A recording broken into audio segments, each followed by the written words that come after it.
Mənim indiyə qədər görüşə bilmədiyim, ümumiyyətlə uzaqdan uzağa ancaq tanıdığım insanlarla biz bir araya gələ bildik. Ayrı-ayrılıqda hərəmizin öz mübarizəsi olmuşdu indiyə kimi. Hətta 6 ay bundan əvvəl Mədəniyyət Nazirliyinə şəxsən hər birimizlə ayrı-ayrılıqda əlaqə saxlayıb, hər birimizin ərizəsini də almışdı bəzi məsələlərlə bağlı.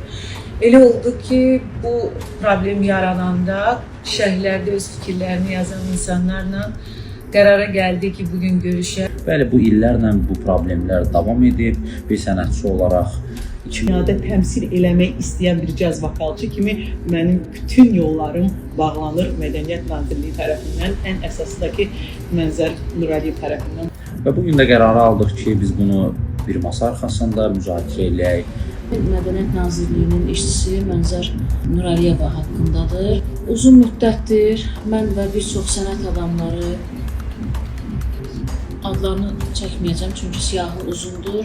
Hətta bununla bağlı şikayət ərizələri də yazmışıq biz Mədəniyyət Nazirliyinə. Buna baxmayaraq hələ ki bizə cavab gəlir ki, araşdırma gedir, amma nəticə yoxdur.